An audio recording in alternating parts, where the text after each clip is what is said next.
ये वो राज्य हैं, ये वो स्टेट हैं जहां से ट्रॉपिक ऑफ कैंसर की लाइन भारत में पास करती हुई आपको दिखाई देगी। तो अगर मैं आपसे बोलूं कि इंडिया की जो टेरिटोरियल बाउंड्री है उसको कितना एक्सटेंड कर सकते हैं, ध्यान से सुनिएगा। दूसरा एमसीक्यू जेब में रख, इसी क्लास में मैं आपको बहुत कुछ सिखाकर भेजूंगा जो कि आपके एग्जाम पर्सपेक्टिव से होने वाला है बहुत ही ज्यादा इंपॉर्टेंट। ज्योग्राफी वाले आ गए होए, क्या हालचाल है जी सबके, कैसे हैं आप सब लोग। मैं अभिषेक पांडे स्वागत करता हूं आपका इस बहुत ही बेहतरीन वीडियो में, जहां पर आज आप पढ़ने वाले हैं एक ऐसा चैप्टर जिससे आपको पूरे भारत के बारे में आपका पता लगने वाला है। जब मैं भारत की बात करता हूं तो भारत में बहुत सारी चीजें आपको देखने को मिलती हैं। आपके दिमाग में बहुत सारे क्वेश्चंस अभी तक चल रहे होंगे, भारत का नक्शा कहां पर है। अगर मैं दुनिया के मैप को आपका देखता हूं तो उसमें भारत कहां पर देखने को मिलेगा।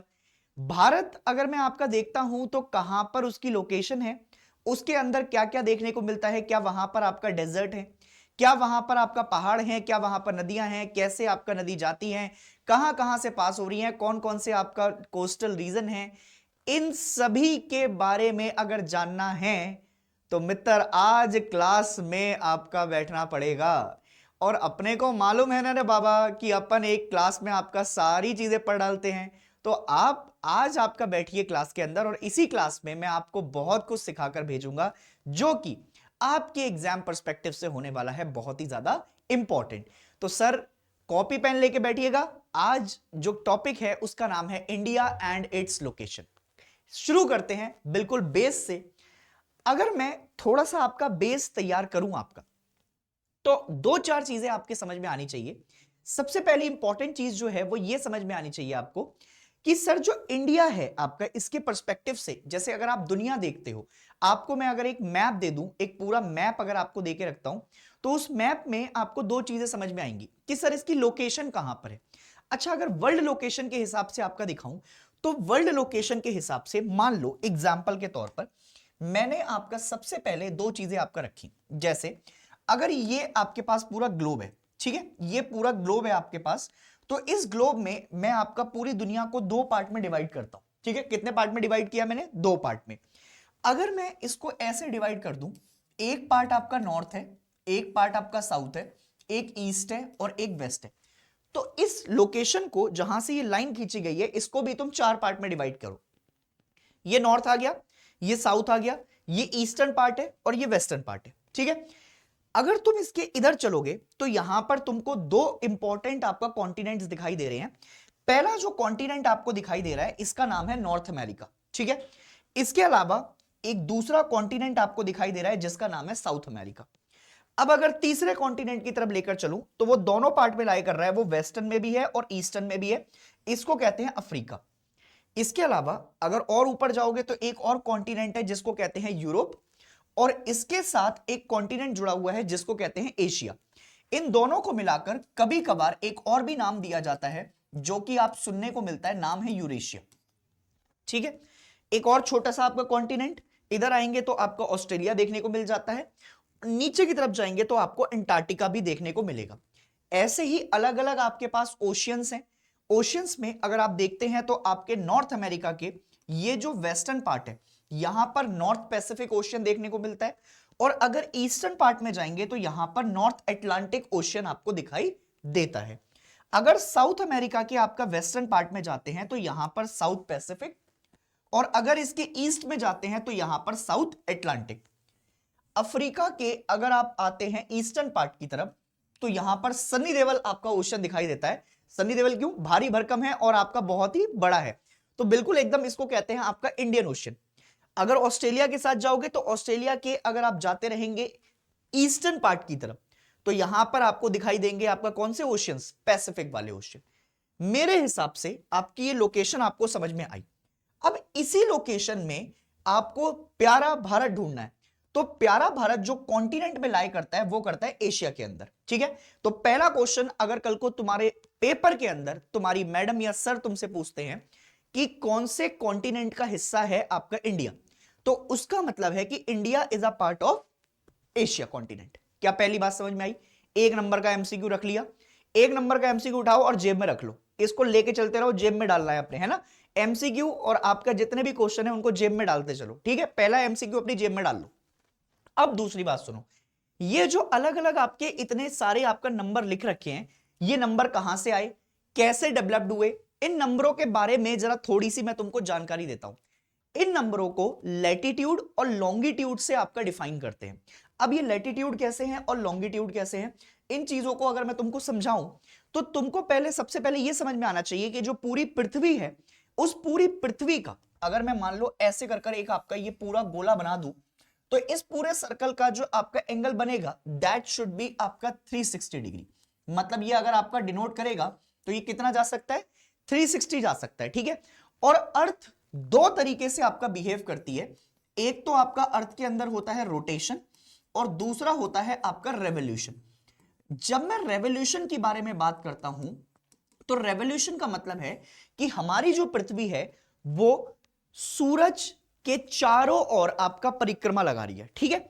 और जब मैं आपका अर्थ के बारे में बात करता हूं तो अर्थ की जो आपका एक एक्सिस है, अर्थ के पास एक एक्सिस है। अब एक्सिस क्या होता है, एक्सिस किसको कहते हैं, axis is a imaginary line.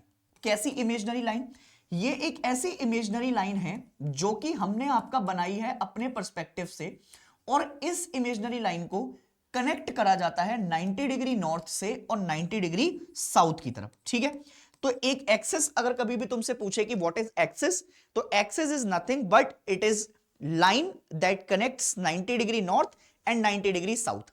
अब ये नॉर्थ और साउथ कहां से आए, कहां से आपका दुनिया बनी, कैसे आपका चीजें हुई, ये अलग कंसेप्ट है जो कि हम फंडामेंटल ऑफ ज्योग्राफी में आपका देखते जा रहे हैं, ठीक है।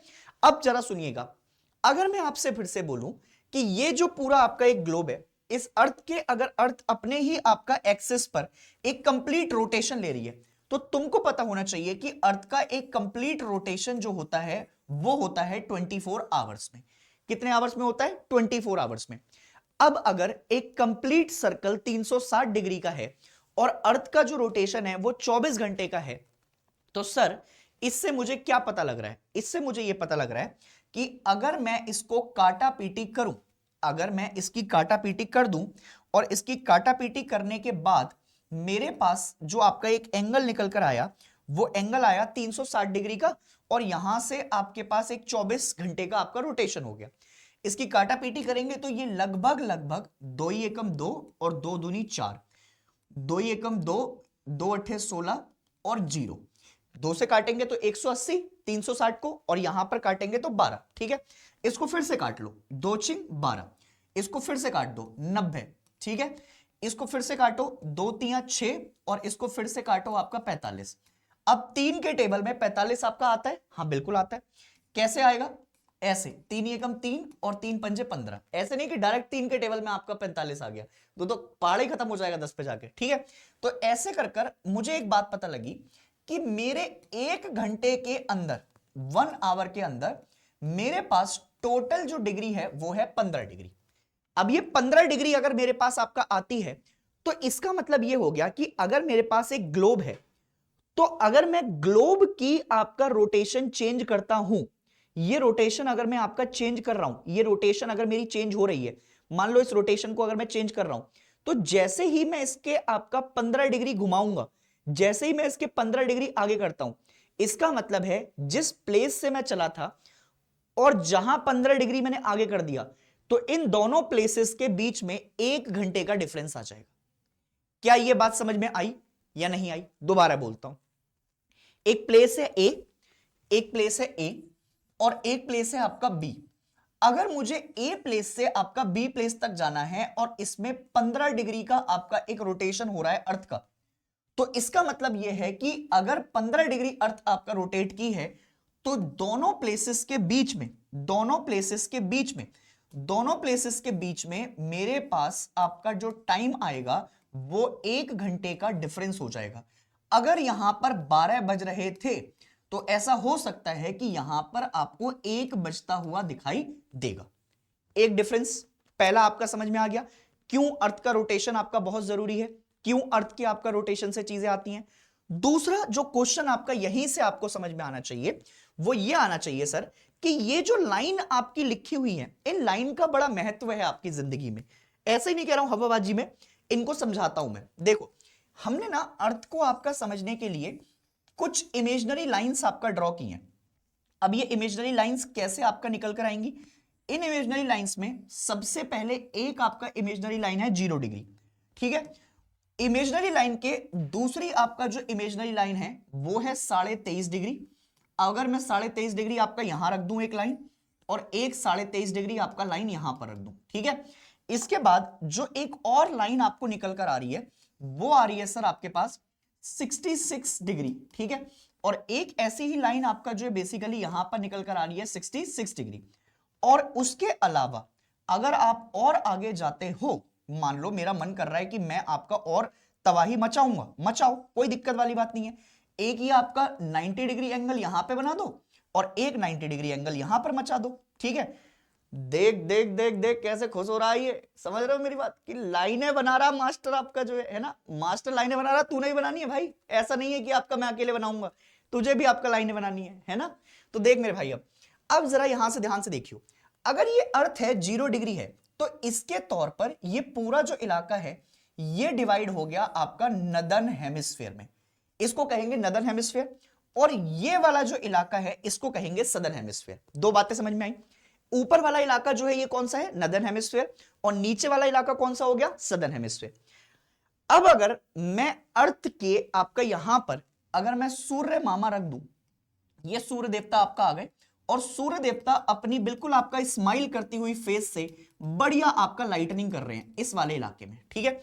ये इलाका आपका बिल्कुल परपेंडिकुलरली क्या आती है, इस पर आपका रेस पड़ती है। तो सर मेरे पास आपका क्या समझ में आया कि एक लाइन जो 23.5 डिग्री थी, इसको एक नाम दे दिया जिसको कहते हैं ट्रॉपिक ऑफ कैंसर। इसका नाम क्या दे दिया? इसको कह दिया ट्रॉपिक ऑफ कैंसर। इसको कई हिंदी मीडियम वाले स्टूडेंट भी देख रहे होंगे, इसको कहा जाता है कर्क रेखा। क्या कहते हैं इसको? इसको कहते हैं कर्क रेखा, ठीक है। ऐसे ही अगर आप और जाएंगे तो ये 66.5 डिग्री की आपका एक लाइन है जिसको आर्कटिक सर्कल के नाम से भी जाना जाता है, आर्कटिक सर्कल। ऐसे ही अगर आप और आगे बढ़ते हैं तो और आगे बढ़ते हुए आपके पास दो लाइनें और आई हैं, जिसमें से पहली लाइन आपका 23.5 डिग्री जिसको आप ट्रॉपिक ऑफ कैप्रिकॉर्न के नाम से जानते हैं, और ये कैप्रिकॉर्न आपका क्या दिखाता है? इसको मकर रेखा के नाम से भी जाना जाता है। और एक लाइन आपके पास 66.5 डिग्री आ गई जिसको एंटार्क्टिक सर्कल के नाम से भी जाना जाता है। अब ये एंटार्क्टिक सर्कल आ गया, एक आपके पास आ गया आपका जो है बेसिकली ये कर्क रेखा। तो सर मैंने अभी तक आपका कितनी लाइनें खींची? एक 0 डिग्री इक्वेटर जिसने आपका दोनों अर्थ को डिवाइड कर दिया, एक नदर्न हेमिस्फीयर में और एक सदर्न हेमिस्फीयर में। इसमें नदर्न हेमिस्फीयर में पहली जो लाइन आपका ड्रॉ की है मैंने वो की है 23.5 डिग्री जिसको ट्रॉपिक ऑफ कैंसर या कर्क रेखा के नाम से भी जाना जाता है। ऐसे ही मैंने आपका एक ड्राइन ड्रॉ की जिसको 23.5 डिग्री सदर्न हेमिस्फीयर मकर रेखा के नाम से भी जाना जाता है। दो लाइनें ड्रॉ की 66.5 डिग्री पर, इमेजिनरी लाइन है। 66.5 डिग्री नॉर्थ में आर्कटिक सर्कल और 66.5 डिग्री 66.5 डिग्री पर आपका क्या ले लिया मैंने? Antarctic circle. दो बातें क्लियर। अब इसके बाद ये जो 90 डिग्री है इसको नॉर्थ पोल कह दो और इसको आपका साउथ पोल कह दो। मेरे हिसाब से अब ये लाइनें जो हैं इमेजिनरी लाइंस हैं, क्यों खींची हैं? स्पेशल लाइंस हैं जिससे मैं आपका रेफरेंस ले सकूं पूरी अर्थ का। अगर मुझे अर्थ का रेफरेंस लेना है तो मुझे इन लाइनों को आपका याद रखना पड़ेगा। क्या पहली बात समझ में आई? बहुत बढ़िया। अब अगर ये लाइनें आपको समझ में आ गई, इन लाइनों के बाद ये समझ में आ गया कि अर्थ के रोटेशन से कैसे मैंने आपका टाइम निकाला, 360 डिग्री एंगल से कैसे 24 घंटे आपका मैंने निकाले, और 24 घंटे का एक जो रोटेशन था कंप्लीट जिससे डे एंड नाइट का फॉर्मेशन हो रहा है। हर 24 घंटे में एक बार दिन आता है, एक बार रात आती है। तो ये क्या हुआ? ये पूरा आपका डिफरेंशिएट हो गया, ठीक है। अब अगर ये डिफरेंशिएट हुआ और यहां से आपका दो बातें समझ में आ गई मुझे कि सर पहले तो अर्थ की लोकेशन आपका कैसी है, उसमें कौन कौन से कॉन्टिनेंट है, कौन कौन से ओशियन थे। आर्कटिक ओशन इधर है, एंटार्क्टिक ओशन इधर है। मेरा प्यारा भारत महान कहां पर है? तो मेरा प्यारा भारत महान मुझे पता लग गया। अब मेरे प्यारा भारत महान के बाद सबसे पहले ये जो आपका बेसिकली लिखे हुए हैं, ये जो आपका शब्द लिखे हुए हैं जैसे 82.30 लिख दिया, 97.25 लिख दिया, इसके बाद 37 लिख दिया, ये शब्द कहां से आए हैं? तो इनके लिए तुम्हें दो चीजें समझने की जरूरत है। एक होता है लॉन्गिट्यूड और एक होता है लैटिट्यूड। अब ये लैटिट्यूड और लॉन्गिट्यूड होते क्या हैं उन चीज को भी समझ लो। मान लो अगर मैं अर्थ के एक्सिस से जैसे एग्जाम्पल के तौर पर अगर ये मेरी अर्थ है और इसके बिल्कुल यहां से, इस पॉइंट से मैं कोई एक एंगल बनाता हूं, एंगल कितने डिग्री का हो सकता है? 1 डिग्री का, 2 डिग्री का भी हो सकता है, मैक्सिमम जो एंगल होंगे वो कितने डिग्री के होंगे? 90 डिग्री के। तो अगर मैं अर्थ के किसी भी आपका सेंटर ऑफ द अर्थ से कोई भी एंगल ड्रॉ कर रहा हूं तो वो 1 डिग्री के एंगल से लेकर 90 डिग्री तक जा सकते हैं। और ऐसे ही अगर मैं सदर्न हेमिस्फीयर में जाऊं तो यहां पर भी 90 डिग्री आ सकते हैं। बट सर ये टोटल मिलाकर एक पॉइंट ये भी तो है, ये वाला पॉइंट भी तो आपका जो है बेसिकली एक लाइन है इक्वेटर पर। तो ऐसी टोटल लाइनें जो आती हैं हमारे पास वो 181 आती हैं। और 181 में से एक ये वाला जो आपका पॉइंट है और ये वाला पॉइंट है, ये लाइन नहीं है। तो इन दोनों को अगर मैं माइनस कर दूं तो इससे मुझे क्या पता लग जाएगा? इससे मुझे आपका लैटिट्यूड पता लग जाएगा। अब लैटिट्यूड कौन सी लाइनें होती हैं यही मैं आपका समझाने जा रहा हूं। Latitude lines are those line which are parallel drawn on the earth. ऐसे कर कर अगर आप पैरेलल लाइंस देखेंगे तो ये लेटी हुई लाइनें हैं, ये लेटी हुई। लैटिट्यूड, लैटिट्यूड मतलब लेटी हुई। ऐसे जो लेटी हुई लाइनें आपका ड्रॉ करते हैं हम, अगर तुम्हें याद करने में आपका दिक्कत हो तो जो भी लेटी हुई लाइनें हैं उन लेटी हुई लाइनों को आपका ड्रॉ किया गया है, ये पैरेलल लाइंस हैं। इन पैरेलल लाइंस को आपका कहा जाता है लैटिट्यूड। ठीक है। और अगर मैं यहीं से आपका क्या कह दूं, अगर मैं यहीं से ऐसी लाइनें आपका ड्रॉ कर दूं इस तरीके से लॉन्गिट्यूड वाली, ऐसे लंबी लाइनें, तो ये कैसी है? ये लॉन्ग है, ऐसे इलोंगेटेड, तो इनको कहा जाता है लॉन्गिट्यूड लाइंस। ठीक है सर, ये बात तो आपका समझ में आई कि लैटिट्यूड क्या है और लॉन्गिट्यूड लाइंस क्या हो गई। ठीक है, अभी हम चैप्टर नहीं पढ़ रहे हैं लैटिट्यूड लॉन्गिट्यूड, बट अपने को समझ में आना चाहिए कि लैटिट्यूड और लॉन्गिट्यूड क्या है। ठीक है। अब अगर मैं इंडिया का आपका बेसिकली पॉइंट देखूं तो इंडिया के पॉइंट के हिसाब से अगर मैं आपका ये बोलूं कि ये सबसे, ये वाला जो पॉइंट है ना, ये वाला जो पॉइंट है, इस पॉइंट को अगर आप देखते हैं तो इस पॉइंट पर आप एक पॉइंट देखेंगे, ये सबसे नदर्न मोस्ट पॉइंट है। और ये वाला जो पॉइंट है ये मेनलैंड इंडिया का सबसे आपका इलाका है, मेनलैंड इंडिया का। समझ रहे हो मेरी बात? मेनलैंड इंडिया का ये जो इलाका है, ये पॉइंट है आपका southern most point. But mainland क्या होता है? मेनलैंड है जहां पर हमें जमीन दिखाई दे रही है। बट अगर मैं वैसे आपका कैलकुलेट करूंगा तो वैसे कैलकुलेशन में आपका पॉइंट और ज्यादा नीचे चला जाएगा। फिर ये समुद्र वाला पॉइंट है, सदर्न मोस्ट पॉइंट आपका अलग कहेंगे और मेनलैंड इंडिया का सदर्न मोस्ट पॉइंट अलग हो सकता है। यहां से आपके जो टीचर हैं वो टीचर क्या कर सकते हैं? खेला कर सकते हैं। खेला हो बे, ममता दीदी आ गई है, होम्बा होम्बा थोम्बा थोम्बा। अभी वो वाला आपका जो है लाइन कैसे हो सकती है, वो चेंजेस हो सकते हैं। कैसे? वो लिख के दे देगा कि सदर्न मोस्ट पॉइंट जो मेनलैंड का है वो कौन सी डिग्री पर है और जो सबसे सदर्न मोस्ट पॉइंट है वो कौन सा है। तो अगर आप देखेंगे तो ये जो नदर्न मोस्ट पॉइंट है ये जम्मू कश्मीर में है। इसको हम इंदिरा कोल के नाम से जानते हैं। किस नाम से जानते हैं? इंदिरा कोल के नाम से आपका जानते हैं। ठीक है सर। और अगर आप southern most point mainland India पर जान रहे हैं तो इसको अपन कन्याकुमारी के नाम से जानते हैं। किस नाम से जानते हैं? कन्याकुमारी के नाम से आपका जानते हैं, जो कि 8 डिग्री और 4 मिनट पर आपका सिचुएटेड है। अब ये क्या बकैती है कि 8 डिग्री आपका लिख दिया, साथ में 4 मिनट भी लिख दिया। तो भैया अगर हम आपका किसी भी एंगल को लैटिट्यूडनल वाइज डिग्री में डिनोट नहीं कर पाते हैं तो उसको हम मिनट में कर देते हैं। अब मिनट में कैसे आपका मास्टर, ये समझाओ जरा मास्टर। मास्टर तुम आपका बकैती कर रहे हो, तुम भाई आपका देखो, मैं बकैती नहीं कर रहा हूं। मैंने तुमको बोला कि 1 घंटे में, अगर 1 घंटे में 15 डिग्री आपका रोटेशन हो रहा है एग्जाम्पल के तौर पर, तो क्या मैं ये लिख सकता हूं कि 14 डिग्री, 13 डिग्री, 12 डिग्री, 11, 10, 9, 8, 7, और अगर इसको 1 घंटे को 60 मिनट लिख दूं तो 60 के बाद 56, 56 के बाद आपका 4 और कम कर लो तो 52, 52 के बाद और कम कर लो तो 48, 48 के बाद 44। तो इसका मतलब है कि 1 degree is equal to 4 minute. क्या ये बात समझ में आ रही है? तो इसीलिए मैंने आपका यहां पर जो लिखा है वो ये लिखा है कि 1 डिग्री अगर कभी भी आपका डिग्री में डिनोट नहीं हो पा रही है तो वो मिनट में आपका डिनोट किया जा सकता है। पहली बात क्लियर है? बहुत बढ़िया। अगर मैं मेनलैंड इंडिया की बात करूंगा जो कि कन्याकुमारी में है, दैट इज 8 डिग्री 4 मिनट, और जो कि कन्याकुमारी में लाई करता है। बट अगर हम सदर्न मोस्ट पॉइंट की बात करेंगे तो उस सदर्न मोस्ट पॉइंट को इंदिरा पॉइंट के नाम से जाना जाता है। कौन से पॉइंट के नाम से जाना जाता है? इंदिरा पॉइंट के नाम से जाना जाता है, जो कि 2004 की सुनामी के अंदर पानी में डूब चुका है, सबमर्ज्ड हो चुका है, यह आज दिखाई नहीं देता, अभी ये कंप्लीट डूबा हुआ है, ठीक है। अगर मैं इस पॉइंट की बात करता हूं, इंदिरा पॉइंट की, तो ये लोकेटेड है 6 डिग्री 4 मिनट पर। कहां पर लोकेटेड है? 6 डिग्री के आसपास आपका लोकेटेड है। और जबकि अगर हम सदन मतलब नदन मोस्ट पॉइंट की तरफ जाते हैं, तो नदन मोस्ट पॉइंट आपका जो लोकेटेड है वो है 37 डिग्री 6 मिनट नॉर्थ पर। क्या ये दो बातें आपका समझ में आई कि हमारा नदन मोस्ट पॉइंट कौन सा है और कहां पर कितने डिग्री पर आपका लोकेटेड है, लैटिट्यूडनल वाइज आपका कितने डिग्री पर है। और अगर मैं आपका लैटिट्यूडनल लाइंस पर आपका इसको बोल दूं, तो मेनलैंड इंडिया जो कि कन्याकुमारी है वो लैटिट्यूडनल लाइन 6 डिग्री पर लोकेटेड है। और अगर मैं आपका सदर्न मोस्ट पॉइंट बोलूंगा तो वो 6 डिग्री पर है, जो कि इंदिरा पॉइंट के नाम से है और जो कि कंप्लीटली आपका डूब चुका है पानी के अंदर। ये दो बातें क्लियर है। ऐसे ही अगर मैं आपका वेस्टर्न मोस्ट पॉइंट की बात करता हूं, तो इसको कहा जाता है गुहर मोती। क्या कहा जाता है इसको? गुहर मोती, जो कि गुजरात में दिखाई देता है। अब ये जो गुजरात में है ये लोकेटेड है 68 डिग्री 7 मिनट ईस्टर्न पार्ट पर।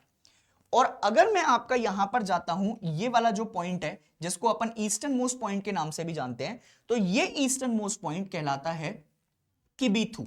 क्या कहते हैं इसको? किबीथू के नाम से आपका जानते हैं, ठीक है। ऑल्दो इसका नाम चेंज हो चुका है, इसको अभी आपका जनरल विपिन रावत गैरीसन के नाम से जाना जाता है। तो ये वाला जो पॉइंट है ये 97 डिग्री 25 मिनट ईस्ट की तरफ आपका लोकेटेड है। ये लोकेशंस आपका बहुत ज्यादा जरूरी हैं। क्यों? उसका रीजन ये है कि ये एमसीक्यू में क्वेश्चन आपका आ सकते हैं कि सबसे ईस्टर्न मोस्ट पॉइंट जो आपका लैटिट्यूडनली डिवाइडेड है या लॉन्गिट्यूडनली आपका इलोंगेटेड है, उस पे आपका कितने डिग्री पर आपका बैसा हुआ है इंडिया, और सबसे वेस्टर्न मोस्ट पॉइंट पर कितने पर है, मेनलैंड इंडिया का आपका लैटिट्यूडनल लाइन कितने पर है, या फिर आपका नदर्न मोस्ट पॉइंट कितने पर है। यहां से तुम्हारे 11th क्लास के जो टीचर होते हैं वो तुमको सीधे यूपीएससी की तैयारी करा देते हैं और सीधे फिर आपका क्वेश्चन उठाकर देते हैं यहां से। क्यों? क्योंकि वो भैया आपका कॉपी पेस्ट चल रही होती है, इंटरनेट से आपका उठाओ सीधे चेप दो, क्वेश्चन कहां से है वो यूपीएससी वाले हैं। अब बच्चा आपका बेहोश, ये तो पढ़ाया ही नहीं था मास्टर ने क्लास में, मैं अब नहीं आऊंगा क्लास के अंदर, मेरे साथ धोखा हुआ है, ई जूस पिला दो मौसम्मी का। हाँ, तो वो मौसम्मी का जूस नहीं पिलाना है, वो इधर आपका करना है ना। हाँ, तो ये आपका देखो जरा ध्यान से। अब एक एक बात आपका समझ में आ गई। तो ट्रॉपिक ऑफ कैंसर, अब जरा ध्यान से देखो, मैंने तुमको बोला था कि एक लाइन है, जैसे तुम्हारी आपका टीचर क्या कर सकते हैं, तुम्हारे टीचर आपका खेला और कर सकते हैं।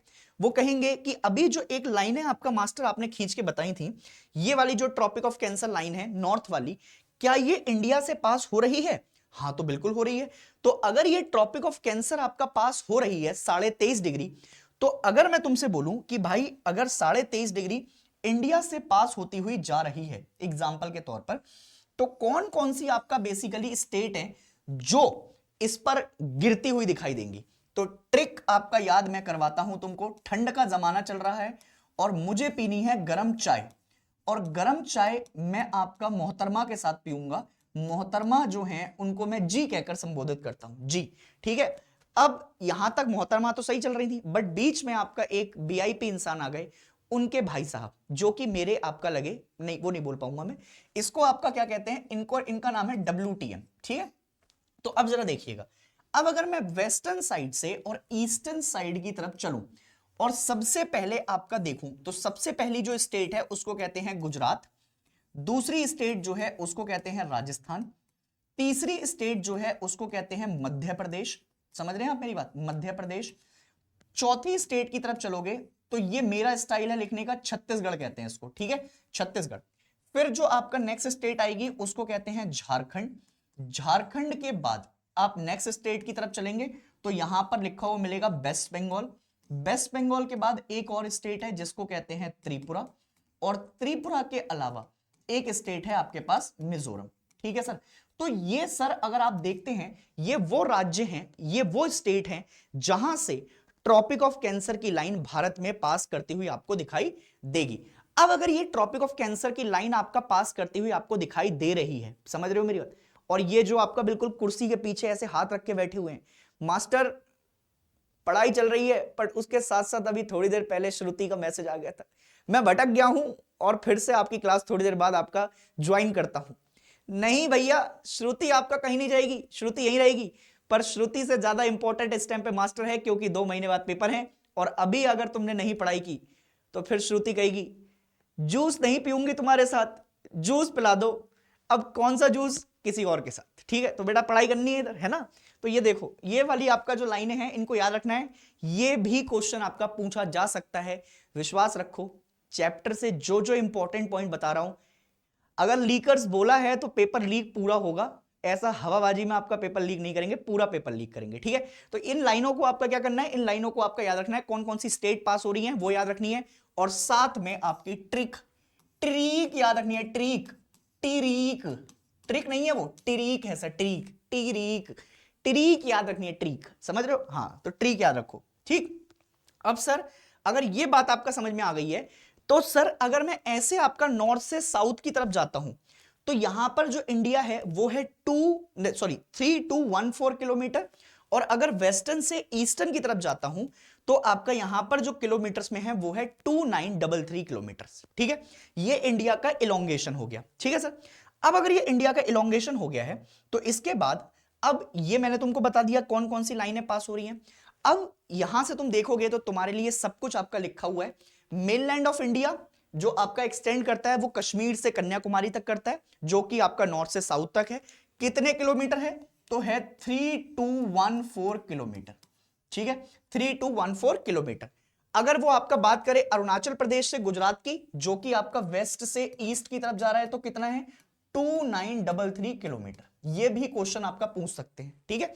इसके बाद अगर अपन और बात करें तो अपन कहते हैं कि भैया आपका जो है इंडिया की जो टेरिटोरियल बाउंड्रीज है। अब टेरिटोरियल क्या होता है, जैसे एग्जांपल के तौर पर यहां से आप देखेंगे तो ये इंडिया का आपका वो पोर्शन है जो कि कोस्टल बाउंड्री शेयर करता है। कोस्टल बाउंड्री में कौन कौन सी राज्य आ सकते हैं, जैसे एग्जांपल के तौर पर गुजरात आ सकता है, गुजरात के बाद आपका महाराष्ट्र आ सकता है, महाराष्ट्र के बाद आपकी प्यारी स्टेट वो वाली जो है जिसमें आप जाके डांस करते हैं, गोवा, और गोवा के बाद सर फिर कर्नाटका, कर्नाटका के बाद आपका केरला। चाचा जी यहीं देखना है, जाना नहीं है यहां से। इसके बाद तमिलनाडु, तमिलनाडु के बाद आपका आंध्र प्रदेश, आंध्र प्रदेश के बाद आपकी फिर कौन सी आ रही है, उड़ीसा, और उड़ीसा के बाद आपका एक राज्य और बचा वेस्ट बंगाल, ठीक है। हाँ, ये आपके वो राज्य हैं जो कि कोस्टल बाउंड्री के साथ आते हैं। अब मुझे मान लो इंडिया की टेरिटोरियल बाउंड्री को एक्सटेंड करना है, तो मैं कितने आपका बेसिकली किलोमीटर तक जा सकता हूं। बट दिक्कत यह है कि अगर मैं इंडिया के मेन लैंड पर आपका बात कर रहा हूं, मेन लैंड का मतलब है कि अगर मैं एक जगह से दूसरी जगह जाता हूं, जिसका इस्तेमाल करता हूं मैं कैसे, अगर मैं हाईवे से गया तो हाईवे किलोमीटर में नापा जा सकता है। बट अगर मुझे समुद्र के अंदर जाना है तो समुद्र के अंदर जो सी फेरिंग होती है वो नॉटिकल माइल्स में कैलकुलेट की जाती है। और उसी नॉटिकल माइल्स को कैलकुलेट करने के लिए हमने बनाया है एक फॉर्मूला कि एक nautical mile is equal to 1.8 kilometre. तो अगर मैं आपसे बोलूं कि इंडिया की जो टेरिटोरियल बाउंड्री है उसको कितना एक्सटेंड कर सकते हैं, तो हम जो एक्सटेंड कर सकते हैं वो 12 नॉटिकल माइल्स तक एक्सटेंड कर सकते हैं। दूसरा एमसीक्यू जेब में रख लो, उत्तराखंडी है भैया, थूक के माथा में छेद कर देंगे। याद रखना है तुमको, बॉडी देख रहे हो ऐसे ही नहीं बनाई है, तुम्हारे जैसे लोगों के लिए ही बनाई है कि अभी तुमको पकड़ के और फिर पढ़ाएंगे ना, तो याद रखोगे बेटा पढ़ाई करनी है इधर। हाँ समझ रहे हो, तो इसके लिए आपका क्या करना है, आपका तुमको पढ़ाई करनी है लगातार, ठीक है। तो अभी देखो अगर ये आपका इलाका है तो ये इलाका जो है, ये इलाका आपका याद रखना है आपको कैसे, कि एक nautical mile is equal to 1.8 kilometre, ठीक है सर। और ऐसे ही अगर हम बात करें तो इंडिया कितने आपका नॉटिकल माइल्स तक एक्सटेंड हो सकता है, 12 नॉटिकल माइल्स तक, ठीक है सर। इसके अलावा सदर्न बाउंड्री एक्सटेंड जो हो रही है वो आपका एक्सटेंड कहां तक हो सकती है, तो दैट इज 6.45, ठीक है। यही मैंने बताया जिसको हम इंदिरा पॉइंट के नाम से भी जानते हैं, जो 2004 की सुनामी में पानी में डूबा डूबी हो गया। छपाक छपाक, एक मछली पानी में गई छपाक, ठीक है, तो वो आपका डूब चुका है पानी के अंदर, ठीक है सर। इसके बाद अगर और आगे बढ़ा जाए तो इंडिया की जो लोकेशन है, इंडिया की लोकेशन के हिसाब से मैंने आपको ये दोनों जोन्स बता दिए। अब देखो जरा ध्यान से सुनना, बहुत ध्यान से मेरी बात सुनना, क्योंकि तुम हो नादान बालक जो अभी 10वीं से 11वीं में आए हैं, और तुमको अगर मैं ये कह दूं कि भाई साहब क्या कहां पर आपका रीजंस है, तो वो तुमको आपका समझने में होगी दिक्कत। तो जरा ध्यान से देखो, अगर मैं ये बोलूं कि ये जो रीजन है, ये जो रीजन है, ठीक है, ये इंडिया है। अब इंडिया के साथ अगर मैं आपको और पिंक कलर ले लेते हैं, पिंक पिंक, ठीक है, हाँ पिंक ले लिया। अब ये जो आपका 0 डिग्री है, ये 0 डिग्री आपका ऐसा इलाका है जिसको अपन इक्वेटर के नाम से जानते हैं। किसके नाम से जानते हैं? इक्वेटर के नाम से जानते हैं। और यहां से जो ट्रॉपिकल रीजन आपका शुरू होता है, ट्रॉपिकल कौन सा रीजन होता है? जहां पर हरे भरे पेड़ पौधे देखने को मिलते हैं, हरे भरे आपका वन मिलेंगे, हरे भरी आपका जो है जनता, अच्छी बारिश, अच्छे आपका पेड़ पौधे, अच्छे एनिमल, सब कुछ आपको दिखाई देगा। क्यों? उसका रीजन है क्योंकि यहां पर सूर्य देवता आपका बिल्कुल प्रकोप दिखाते हैं अपना। सीधी आपका बेसिकली क्या आ रही है? लाइट आ रही है। अब अगर सीधी लाइट आ रही है तो तुमने 10th क्लास तक एक चीज तो पढ़ी होगी, मान लो अगर ये इलाका आपका सॉलिड है, ठीक है, ये सॉलिड रीजन है, और सॉलिड के अंदर जो आपका मॉलिक्यूल्स होते हैं वो बहुत क्लोजली पैक्ड होते हैं, ऐसे कर, ठीक है। अब अगर मान लो ये दो बंदे हैं, इनमें चिपटा चिपटी हो रही है, ठीक है, ये चिपटा चिपटी चल रही है। अब अगर ये दोनों चिपटा चिपटी कर रहे हैं तो इनके पास जो गर्मी होगी वो गर्मी ज्यादा होगी, और जैसे ही इनको दूर किया तो ये दूर होने के बाद ठंडे भी जल्दी हो गए, ठीक है। अब देखो कुछ नहीं, मतलब ये तो एक एग्जांपल था याद रखने के लिए। तो ऐसे ही जो इंट्रामोलिकुलर फोर्सेस हैं वो आपका क्लोजली पैक्ड है, और अगर वो क्लोजली पैक्ड है तो उसका मतलब है कि वो जल्दी से गर्म हो जाएंगे और जल्दी से आपका ठंडे भी हो जाएंगे। तो अगर ये इलाका आपका सॉलिड है तो ये इलाका सॉलिड होने के साथ साथ क्या हो रहा है, अगर यहां पर सूर्य देवता की आपका किरणें पड़ी तो एकदम से इलाका गर्म हो जाएगा। अगर गर्म होगा तो वहां के आसपास की जितनी भी हवा है वो भी आपका गर्म, और अगर हवा गर्म हो गई तो हवा गर्म जो होती है वो हल्की होती है और वो धीरे धीरे धीरे धीरे धीरे धीरे धीरे ऊपर उठेगी। अब अगर ये ऊपर उठी तो इसका मतलब है कि ऊपर जाते जाते ये आपका कहीं जाकर एक पॉइंट तक पहुंचेगी जहां पर ठंडी हवा इसका इंतजार कर रही होगी कि आओ बहन चुगली करे। अब वो बहन आपका नीचे आने के चक्कर में होगी, क्यों? क्योंकि वो बहन इससे जलती है। जैसे ही आपका ठंडी हवा नीचे की तरफ आई और गर्म हवा ऊपर की तरफ गई, ये एक साइकिल बन गई, और वो एक पॉइंट तक जाने के बाद बादल बना देगी, और बादल बनाएगी तो बारिश होगी। अगर यहां पर बारिश हो रही है तो यहां पर घने जंगल भी मिलेंगे। तो इसका मतलब यह है कि ये वाला जो इक्वेटर का इलाका है और यहां से लेकर 30 डिग्री तक जो आपका इलाका देखने को मिलेगा उसको कहते हैं ट्रॉपिकल रीजन। क्या कहते हैं इसको? Tropical region. कोई अगर हिंदी मीडियम देख रहा है तो इसको कहा जाएगा उष्ण कटिबंधीय। क्या कहा जाएगा इसको? उष्ण कटिबंधीय क्षेत्र, ठीक है। और 30 डिग्री से अगर तुम आपका ऊपर की तरफ जाते हो 60 डिग्री के आसपास के रीजन्स में, तो इसको कहा जाता है आपका टेम्परेट जोन। क्या कहा जाता है इसको? टेम्परेट जोन के नाम से इसको जानते हैं। अब टेम्परेट का मतलब होता है हिंदी में शीतोष्ण रीजन, शीतोष्ण भी कहते हैं इसको, ठीक है, शीतोष्ण के नाम से भी जानते हैं इसको, ठीक है सर। ये दो बात समझ में आई। तो इसका मतलब है इंडिया जो लोकेटेड है वो 6 डिग्री 4 मिनट से आपका शुरू होकर 37 डिग्री 6 मिनट तक आपका जा रहा है। तो इंडिया में दोनों तरीके के वातावरण दिखाई देंगे। India is a mixture of tropical plus temperate region. क्या ये बात समझ में आई या नहीं आई? ये दोनों क्लियर है? ट्रॉपिकल प्लस टेम्परेट को मिलाकर आपका क्या तैयार हुआ? इंडिया तैयार हो गया। तो इंडिया में ट्रॉपिकल रीजन भी दिखाई देता है। ट्रॉपिकल मतलब गर्म रीजन, और टेम्परेट मतलब आपका ठंडा रीजन जहां पर आपका सूरज की किरणें नहीं जा पा रही हैं। तो उन इलाकों तक आपका इंडिया मिक्स करता है, जैसे लद्दाख हो गया, जम्मू कश्मीर हो गया, हिमाचल प्रदेश हो गया। ये वो रीजन्स हैं जो कि बेसिकली आपका कहां पर चले जाएंगे, फिर ट्रॉपिकल के हटके टेम्परेट वाले रीजन्स में आ जाते हैं। क्लियर है इतनी बात? हाँ या ना बोलो फटाक से, ठीक है। अब अगर मैं आपका यहीं से आपको लेके चलता हूं तो एक बात याद रखिएगा कि अगर इंडिया में आपका टेम्परेट रीजन भी है और ट्रॉपिकल रीजन भी है तो यहां की जो सॉइल होगी वो भी बहुत बेहतरीन तरीके से चेंज हो रही होगी। उसके अलावा वेजिटेशन भी आपका बहुत तरीके से चेंज है, क्लाइमेट भी आपका चेंज होगा, हवा चेंज होगी, पानी चेंज होगा, सब कुछ आपका चेंज दिखाई दे सकता है। इसके अलावा अब जो सर टाइम डिफरेंस है इसके बारे में चर्चा करते हैं। जल्दी से कमेंट सेक्शन में लिख के बताओ हाउ इज दी जोश, जोश मीटर कैसा है तुम्हारा? लिखो कमेंट सेक्शन में। 100% है, 98 है, 200% चल रहा है किसी का। मजा आ रहा है, बहुत मजा आ रहा है सर। अगर इतनी बातें आपको समझ में आ रही है तो लिख दो, फटाफट से लिख दो, लिखो फटाक से। हो गया?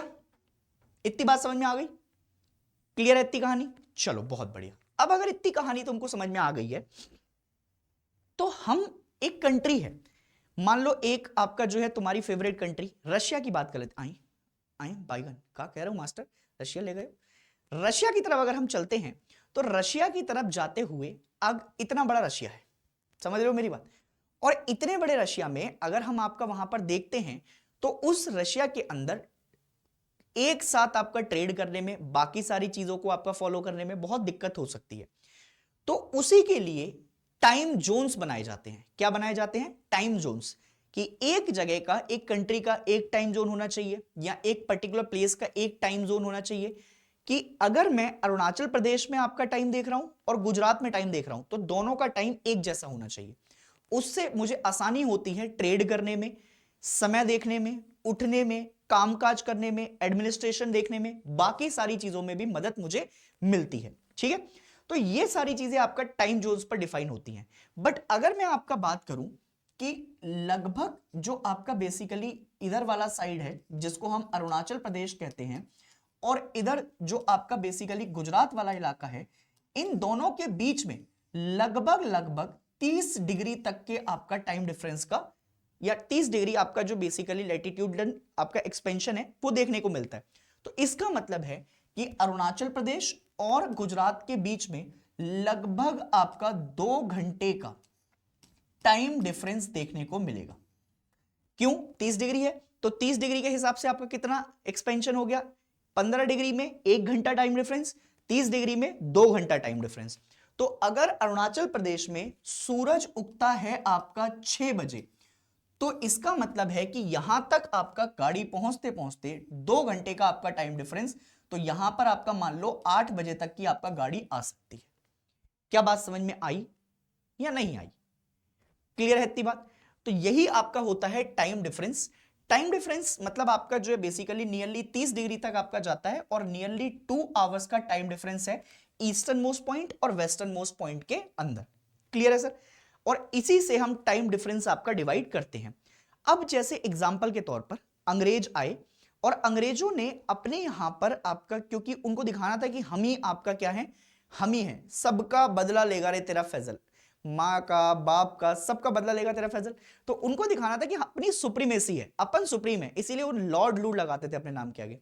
तो उन्होंने एक लाइन पास की लंदन से, लंदन की आपका एक ऑब्जर्वेटरी है जिसको हम कहते हैं ग्रीनविच मेरिडियन टाइम से आपका पास होता है, लंदन ऑब्जर्वेटरी, जहां से एक लाइन पास कर दी और उन्होंने बोला ये लाइन है आपका बेस। अगर इसके ईस्टर्न पार्ट में आपको जाना है, जैसे अगर आप ये जीएमटी देख रहे हैं और इसके ईस्टर्न में आपको जाना है, तो इसके ईस्टर्न में आपका टाइम जो देखने को मिलेगा वो पॉजिटिव देखने को मिलेगा, और अगर इसके वेस्टर्न में आना है तो टाइम आपको नेगेटिव में देखने को मिलेगा। एग्जाम्पल के तौर पर अगर मैं यहां पर दोपहर के या रात के आपका 12 बजा देता हूं तो यहां पर 1 घंटे पहले अगर किसी आपका जगह पर जाऊंगा तो यहां पर 11 बजेंगे, और अगर यहां पर आपका जाऊंगा तो यहां पर 1 बजेगा। ठीक है, इंडिया जो है लगभग जीएमटी से 5.5 घंटे आगे है। क्यों? उसका रीजन है। उसका रीजन कैसे है सर, जरा ध्यान से देखना। मैंने अभी थोड़ी देर पहले तुमको बोला कि इंडिया का जो बेसिकली आईएसटी है, आईएसटी अभी बताऊंगा क्या होता है, पहले पहले ये जीएमटी सुन लो। चलो ठीक है, तो ये जीएमटी आपका पास करवा दिया। अब इंडिया को अपना एक टाइम जोन डिवाइड करना था। अंग्रेज आए और अंग्रेजों ने 1906 के अंदर, 1906 के अंदर एक इंडियन स्टैंडर्ड टाइम जोन आपका डिसाइड किया, और इंडियन स्टैंडर्ड टाइम जोन को जो डिफाइन किया वो मिर्जापुर में रख दिया। आय हाय हाय हाय, कालीन भैया याद आ रहे हैं, मुन्ना भैया भी याद आ गए हैं। और ये मिर्जापुर में जलवा है हमारा, समझ रहे हो? मिर्जापुर वाले कह रहे हैं जलवा है हमारा। तो भैया आईएसटी आपका जो है बेसिकली यहां पर रख दिया। अब आईएसटी आपका जो रखा वो मिर्जापुर से पास हुआ, और ये ऐसी कई सारे आपका राज्यों से पास होता है। तो इसका मतलब हुआ कि सर अगर मैं आपका आगे बढ़ूंगा तो ये टाइम डिफरेंस आपका जो देखने को मिलता है ये 68 डिग्री है और ये 97 है। तो यहां बीच में से हमने टाइम डिफरेंस जोन आपका पास किया। अब ये जो टाइम डिफरेंस आपका रखा गया है ये 82.5 डिग्री पर है। कितने डिग्री पर है? 82.5 डिग्री पर है, 82.5 डिग्री पर। ठीक है, मुझे एक बात बताओ, मुझे छोटी सी आपका एक बात जाननी है आपसे। अगर ये 82.5 डिग्री पर आपका लोकेटेड है, ठीक है, और मैंने बोला आपको कि एक आपका डिग्री में 4 मिनट होते हैं, एक डिग्री में कितने मिनट होते हैं? 4 मिनट। तो इसका मतलब है क्या मैं इसको मल्टीप्लाई कर सकता हूं 4 से? कर दो। और 4 से मल्टीप्लाई करूंगा तो लगभग लगभग आपका ये कितना पहुंचा? 4 पंजे 20 का जीरो, हाथ से लगा 2, 4 दूनी 8 और 2 10 का जीरो, हाथ से लगा 1, 4 अट्ठे 32 और 1 33, ठीक है। लगभग 330 मिनट का आपका डिफरेंस हुआ। और अगर ये 330 मिनट को मैं आर में कन्वर्ट कर दूं तो 60 मिनट इज इक्वल टू आपका 1 घंटा। और अगर 300 को आपका मैं करूंगा तो इसका मतलब है 5 घंटे, और 5 घंटे 30 मिनट आपका निकल कर आएंगे मेरे 330 मिनट। क्या ये बात समझ में आई? तो मैं इसी हिसाब से ये कह रहा हूं कि जीएमटी के कंपैरिजन में मेरा जो टाइम डिफरेंस है जीएमटी के कंपैरिजन में वो 5.5 घंटे आगे है। क्लियर है इतनी बात? जीएमटी से इंडिया का टाइम डिफरेंस 5.5 घंटे आगे क्यों है? वो इसके ऊपर डिपेंड कर रहा है। किसके ऊपर? ये जो आईएसटी का आपका लैटिट्यूडनल लाइन, ये जो लॉन्गिट्यूडनल लाइन आपका जो हमने खींच रखी है, इसके बेसिस पर 82.5 जो है इसके हिसाब से मैंने निर्धारित किया कि मेरा टाइम कितने घंटे आगे है। क्या ये बात समझ में आई या नहीं आई? क्लियर है इतनी बात? कोई दिक्कत, कोई परेशानी इतने बीच में? अगर नहीं है, अभी तक सब कुछ ओपी चल रहा है मामला, तो मेरी जान ये टाइम पर लिख देना कि अभी तक की गाड़ी बिल्कुल फर्स्ट क्लास चल रही है मास्टर, आगे बढ़ाओ। पार्थ, रथ को आपका स्वर्ग की ओर ले चलो, जहां पर अब आपका स्वर्ग की सीढ़ियां दिखाई दे जाएं। चलो भैया, ठीक है। तो यहां से आ गए अपन, तो ये टाइम स्टैंडर्ड जोन आ गया, 5.5 घंटे आ गया। इसी के हिसाब से आपका जो है जोन्स बन गए। और यहां से दो चीजें आपका मैंने क्लियर कर दी। एक है ग्रीनविच मेरिडियन टाइम या ग्रीनविच मीन टाइम, जो कि आपका पास होता है बिल्कुल लंदन से, ये पास होता हो जा रहा है। और एक है आईएसटी।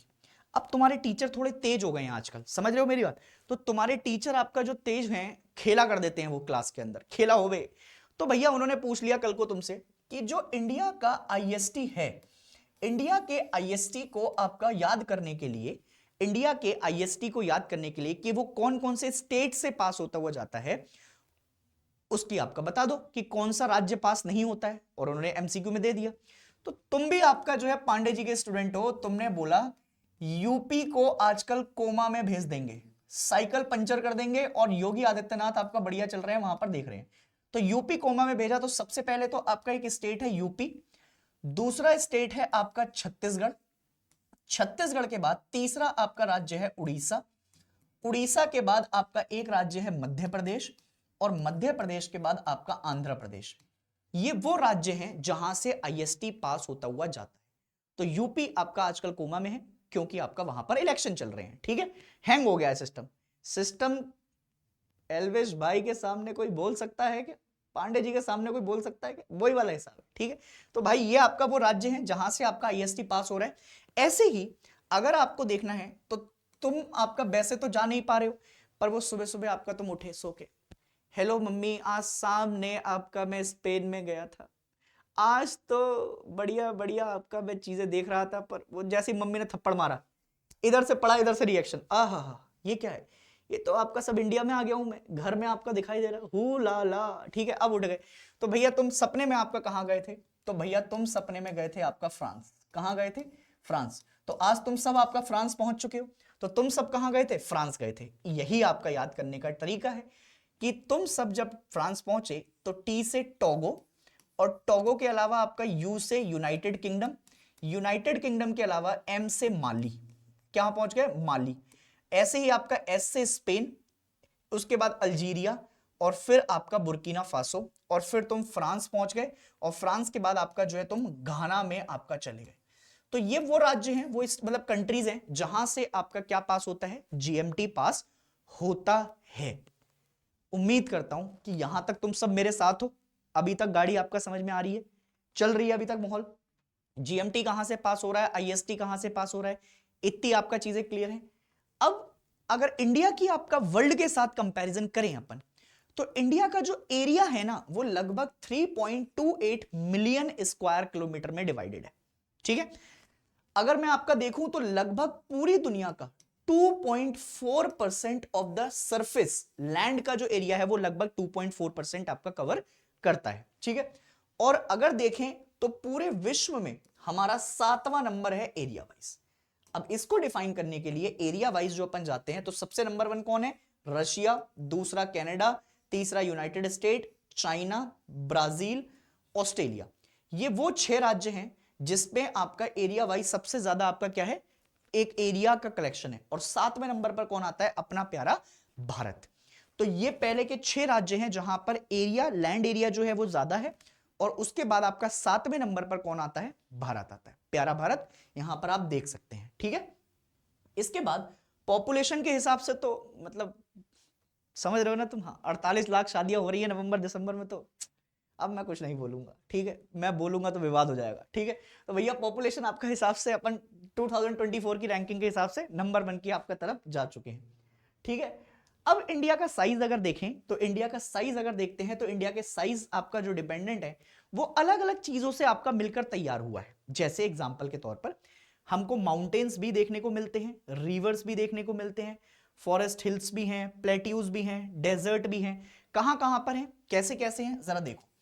अगर मैं आपका यहां से तुमको बोलूं कि अगर राजस्थान की तरफ जाएंगे तो यहां पर तुमको डेजर्ट देखने को मिल सकता है। ये वाला जो इलाका है ये पूरा इलाका पेनिसुलर प्लेट्यू के नाम से जाना जाता है। अगर यहां पर देखोगे तो ये ऊपर आपको डेक्कन प्लेट्यू दिखाई देगा, डेक्कन का पठार आपका दिखाई देगा। अगर छत्तीसगढ़ वाली साइड जाओगे तो छत्तीसगढ़ में आपका छत्तीसगढ़ प्लेट्यू आपको दिखाई दे जाएगा, छत्तीसगढ़ प्लेट्यू, ठीक है। इसके अलावा और आपका बेसिकली अगर रिवर्स देखोगे तो यहां पर ईस्ट फ्लोइंग रिवर आपको दिख जाएंगी, वेस्ट फ्लोइंग, फिर उसके बाद गंगा, फिर आपका उसके बाद यमुना, फिर आपके पास नर्मदा, तापी, ये सारी नदियां। ऐसे ही अगर एमपी में आओगे तो फॉरेस्टेड इलाका है, कहीं पे डेजर्ट है। तो ये सारी आपका चीजें डिवाइडेड हैं। और फिर ऐसे ही कुछ इंपॉर्टेंट माउंटेन पासेस भी हैं जिनसे आपको क्या मिलती है? पास आपका देखने को मिलते हैं, ठीक है। अब ये जो इंडिया इज बाउंडेड बाय आपका यहां पर लिखा है ना हिमालयाज, जैसे आपका कैसे कैसे कहां पर क्या बने हैं, इसको जरा अपन आप थोड़ा समझेंगे, है ना। देखो जरा ध्यान से देखो, पहले ना थोड़ी कलाकारी देखो। जैसे तुम पांडे जी क्लास में आए हो, तुमको आपका ये पता होना चाहिए कि कहां पर क्या क्या आपका बन रहा है तुम्हारे लिए, है ना। जैसे देखो, अब जरा सुनना बहुत ध्यान से तुम, यहां से देखो। जैसे ये अपने पास आपका भारत आया, ये प्यारा भारत है, ठीक है।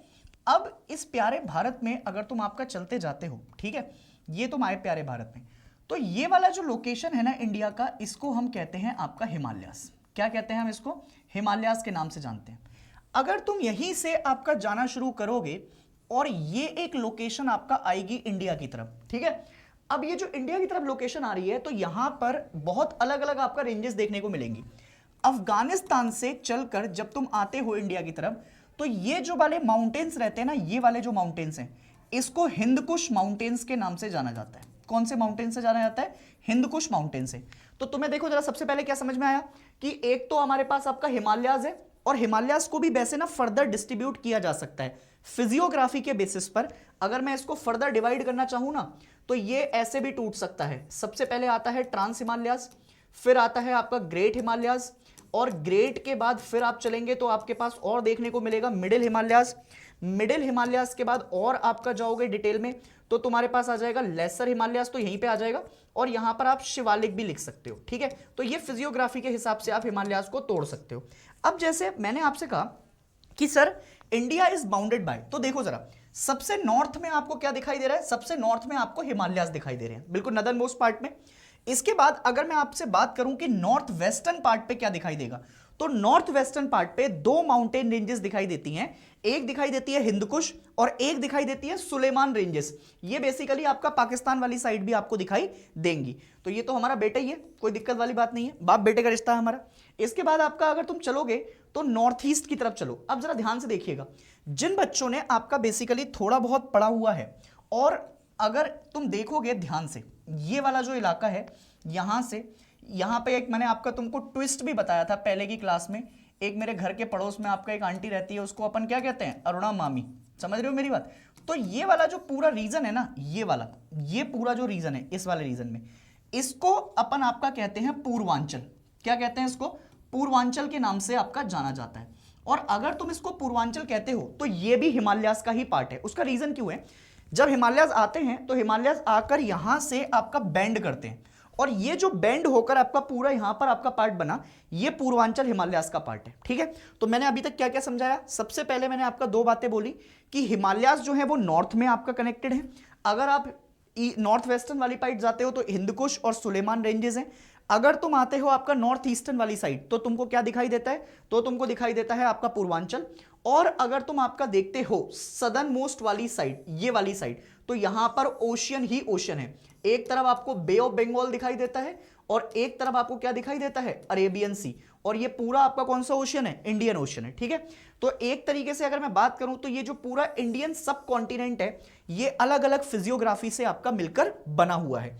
अब तुम देखो, जरा ध्यान से देखो, अगर इंडिया का मैप देख पा रहे हो तो इंडिया के मैप में तुमको एक तरफ से आपका पाकिस्तान भी दिखाई दे रहा होगा, इधर देखोगे तो नेपाल भी है, नेपाल के साथ आपके पास क्या है, भूटान है।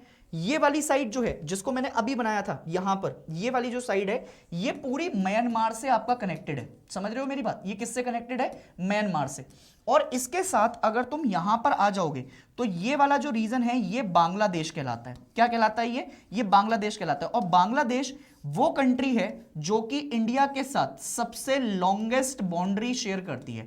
मतलब अगर तुमसे पेपर में पूछे कि सबसे जो ज्यादा बाउंड्री शेयर करने वाले, लैंड बाउंड्री की बात कर रहा हूं, जो शेयर करने वाली देश है वो कौन सा है जो इंडिया के साथ करता है, तो वो है आपके पास बांग्लादेश। ठीक है, अब अगर मैं और आगे बढ़ूं तुमको लेकर, तो ऐसे ही आपका जो है बेसिकली नीचे जाओगे तो श्रीलंका और मालदीव्स दिखाई देगा आपको। तो ये कई सारी कंट्रीज हैं जो आपका बेसिकली क्या बनाती हैं, हमारा पूरा इंडिया को बाउंड करती हैं। तो जरा एक बार आपका ध्यान से पढ़िएगा, India and the vast sandy expansion of मरुस्थली you may further appreciate that bounded by the Himalayas in the north. तो नॉर्थ में आपको क्या मिल गया, नॉर्थ में आपको जो है बेसिकली आपके पास हिमालयाज मिल गए, Hindu Kush and Sulaiman ranges in the north west and Purvanchal in the north east. Large expanse of Indian ocean southern part में आ जाता है। और इसी के साथ आपका कौन कौन सी कंट्री, जैसे पाकिस्तान हो गया, नेपाल, भूटान, बांग्लादेश, ये सारी आपका इंडिया के साथ क्या करती हैं, इंडिया के साथ बाउंड्री शेयर करती हैं। Himalayas together with the other ranges have acted as a formidable physical barrier in the past। अब इसको बेसिकली बैरियर क्यों बोला गया है, देखो सुनो मेरी बात। अगर मैं तुमसे ये कहूं कि इस इलाके में किसी ने भी आपका आना है, तो भाई देखो, एक तो इलाका है जो बिल्कुल आपका प्लेन्स में से होकर आता है, इस इलाके में घुसपैठ करना आसान होगा। अगर मैं इन इलाकों में आऊंगा ना तो इंसान आधा तो वैसे ही मर जाता है। उसका रीजन ये होता है कि एक तो ये ठंडा इलाका है, ठीक है, और ठंडे इलाके में आने के बाद, जैसे एग्जांपल के तौर पर तुम्हें थर्ड बैटल ऑफ पानीपत का नाम सुना होगा तुमने, है ना, 1761 1761 में थर्ड बैटल ऑफ पानीपत होता है। मराठास जब लड़ने आते हैं ना आपका ऊपर की तरफ पानीपत वाली साइड में, तो एक तो ठंड की वजह से ही आपका जो है बेसिकली दिक्कत हो गई उनको। दूसरी बात, अगर मैं यहां से आपका इन्वेड करूंगा तो यहां पर जो रास्ते हैं वो बहुत उबड़ खाबड़ हैं, प्लेन रास्ते नहीं है, तो घोड़े लाना, बाकी सामान लाना, ये एक दिक्कत है। तो इसीलिए, और जो बाकी ऊपर से ठंडी हवा आती है वो ठंडी हवा यहीं तक रुक जाए, बहुत नीचे तक दिक्कत ना दे हमको, इसलिए आपका क्या करना है, ये एक तरीके से हमारे पास बैरियर का काम कर रहा है। किसका काम कर रहा है, बैरियर का काम कर रहा है। दूसरी बात, अगर मैं आपसे पूछूं कि कुछ और इंपॉर्टेंट माउंटेन पासेस भी बताए गए हैं, जैसे माउंटेन पासेस क्या होते हैं, वो रास्ता जो कि आपके दो माउंटेन्स के बीच में डिस्टेंस कम कर देता है, और उस रास्ते से आपका क्या हो जाता है, एक कंप्लीट टाइम भी आपका शॉर्ट हो जाता है। तो उसमें कुछ इंपॉर्टेंट पासेस बताए गए हैं, जैसे एक तो खाइबर पास बताया गया है, एक बोलान पास दिया गया है, शिपकिला पास है, नाथुला है, बॉम्डिला है। सर ये कहां कहां मिलेंगे, एक बार ये बता देते तो बहुत अच्छा हो जाता। अब जरा ध्यान से देखो, अगर मैं तुमको आपका पासेस दिखाऊं तो जैसे ये खाइबर पास है, ये ना, ये बिल्कुल आपका बना हुआ मिलेगा तुमको बिल्कुल इंडिया के नदर्न मोस्ट पोर्शन पे। अगर तुम जाओगे ना अफगानिस्तान वाली साइड, पाकिस्तान वाली साइड, तो ये यहां पर आपका खाइबर पास मिलेगा तुमको, ठीक है। ऐसे ही अगर तुम पाकिस्तान वाली साइड जाते हो तो तुमको आपका बोलान पास की भी आपका क्या देखने को मिल जाएंगी, निशानियां मिल जाएंगी। और तुम आपका बॉम्डिला वाली साइड आते हो तो ये अरुणाचल प्रदेश वाली साइड आपका देखने को मिल जाता है। कहां मिल गया, अरुणाचल प्रदेश वाली साइड आपका देखने को मिल गया, ठीक है। अगर और पासेस की बात करें अपन, तो एक शिपकिला पास है। ये शिपकिला पास बहुत इंपॉर्टेंट है, मैं बताता हूं क्यों। देखो जरा बहुत ध्यान से सुनना। देखो जैसे क्या हुआ, मान लो तुम आपका हिमाचल प्रदेश में आए, ठीक है, ये हिमाचल प्रदेश है, ये वाला इलाका क्या है, ये इलाका है आपका तिब्बत। और तिब्बत से जब तुम हिमाचल प्रदेश की तरफ एंट्री लेने जाते हो तो यहां पर एक रिवर एंटर करती है इस जगह से, यहां से इसको कहते हैं सतलुज। कौन सी नदी है ये? इसको कहते हैं सतलुज। सतलुज नदी जब हिमाचल प्रदेश में एंटर करती है तिब्बत से, तो वो एक पास से करती है जिसको कहते हैं शिपकिला पास। क्या नाम है इसका? शिपकिला पास। और यही शिपकिला पास आपका देखने को मिलेगा तुमको हिमाचल प्रदेश में, ठीक है। अब ये हिमाचल प्रदेश में देखने को मिला, तो उसके बाद और कौन सा पास बचा तुम्हारे पास? लगभग आपका सारे पास कवर हो गए। नाथुला है एक बचा हुआ, ये देखने को मिलता है सिक्किम में, ठीक है। नाथुला के पास अगर तुम जाओगे तो ये इंडिया और चाइना के बीच में आपका बाउंड्री शेयर करता है। किस किस के बीच में करता है? इंडिया और चाइना के बीच में आपका बाउंड्री शेयर कर देता है, ठीक है सर। इसके बाद अगर तुम और आगे बढ़ोगे तो फिजिकल बैरियर्स आपका देखोगे इसमें। अब जैसे इंडिया के तौर पर आपका बताऊं कि यहां अगर हम शुरू करते हैं तो ये कश्मीर हो गया हमारा, और अगर मैं नीचे की तरफ जाऊंगा तो ये जो मेनलैंड एरिया है जो 8 डिग्री 4 मिनट पर आपका देखने को मिलता है, ये लैटिट्यूडनल आपका एक्सपेंशन है। अगर तुम इसको देखोगे तो ये आपका कन्याकुमारी में एंड होता है। तो लास्ट पॉइंट हमारा कौन सा है? लास्ट पॉइंट है हमारा कन्याकुमारी। क्या ये बात समझ में आई? कोई दिक्कत, कोई परेशानी अभी तक? अगर मैं तुमसे दोबारा से एक बार रिवाइज करवाऊं तो रिवाइज करवाते हुए सबसे पहले नॉर्थ में हमारे पास हिमालयाज। अगर नॉर्थ वेस्टर्न पार्ट में आपका मैं जा रहा हूं तो यहां पर 2 रेंजेस, एक हिंदकुश और एक सुलेमान रेंजेस। उसके बाद अगर आप और आगे बढ़ोगे तो आपको ये नॉर्थ ईस्टर्न पार्ट में आपका क्या देखने को मिलेगा? नॉर्थ ईस्टर्न में देखने को मिलेगा आपका पूर्वांचल हिमालयाज। अगर आप पासेस की बात कर ली जाए तो पासेस में आपके पास सबसे पहले खाइबर पास, बोलान पास, फिर आपके पास बॉमडिला पास, और सर अगर आप जाते हैं तो एक शिपकिला पास भी है जो कि हिमाचल प्रदेश में आपको देखने को मिल रहा है। नाथुला मैंने आपको बता दिया, इंडिया और चाइना के बीच में आपका बाउंड्री शेयर करता हुआ दिखाई दे जाएगा। अब जरा सर सुनिएगा, देखो जैसे अभी यहां 11-12 तक के हिसाब से तो आपका ठीक है, बट कभी कभी वो आपसे, अगर आप कॉम्पिटिटिव एग्जाम के लिए भी जाएंगे तो वो आपसे ये भी क्वेश्चन पूछ सकता है कि जैसे एग्जाम्पल के तौर पर ये मैंने बांग्लादेश लिख दिया, ठीक है सर। अब वो बांग्लादेश से ये पूछ सकता है आपसे कि बांग्लादेश कौन कौन सी कंट्रीज, सॉरी स्टेट के साथ आपका बाउंड्री शेयर करता है। जैसे इंडिया की कौन कौन सी ऐसी स्टेट हैं जिनके साथ आपका बांग्लादेश बाउंड्री शेयर करेगा। अगर तुम यहां नीचे से देखोगे ना तो सबसे पहले तुम्हें आपका बांग्लादेश वेस्ट बंगाल के साथ बाउंड्री शेयर करता हुआ दिख जाएगा, ठीक है। ऐसे ही त्रिपुरा आपका बेसिकली बाउंड्री शेयर करता है बांग्लादेश के साथ, ठीक है। अब तुम्हारा काम क्या है? ऐसा होता है कि 11th क्लास में ना आपका जो स्कूल के मास्टर होते हैं वो बिल्कुल तुमको यूपीएससी की तैयारी करवाने लग जाते हैं। तो तुम्हारा एक छोटा सा धर्म बनता है, वो ये है कि जितने भी आपका इंडिया के साथ नेबरिंग कंट्रीज हैं वो कौन कौन सी इंडियन स्टेट के साथ बाउंड्री शेयर कर रही हैं, ये तुमको अपनी नोटबुक में आपका लिख कर रखना है। एक मैप बनाना और मुझे टैग कर देना जहां पर भी आप टैग करना चाहो, ताकि आप क्या कर सके, उससे हम देख सके कि आप कितना आपका होमवर्क कर रहे हो। आप इंस्टाग्राम पे बाकी जगह भी आपका मुझे टैग कर सकते हो, ठीक है। अब आपका आगे देखिए, अब जरा यहां से अगर मैं जैसे आपका बात करूं, नेपाल है तो नेपाल उत्तराखंड के साथ बाउंड्री शेयर करता है, हाँ कर रहा है सर। अगर वो सिक्किम के साथ देखोगे तो वो भी आपका बाउंड्री शेयर हो रही है। ऐसे ही अगर श्रीलंका करे तो श्रीलंका आपका इंडिया के साथ ये लैंड बाउंड्री शेयर नहीं कर रहा है, ये ओशियन बाउंड्री है, ठीक है।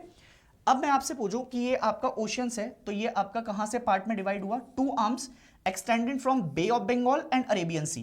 तो अगर मैं इसके वेस्टर्न पार्ट की तरफ जाऊंगा तो ये आपका अरेबियन सी वाली साइड है, और अगर मैं इसके ईस्टर्न पार्ट पे आता हूं तो ये कौन सी साइड हो जाएगी?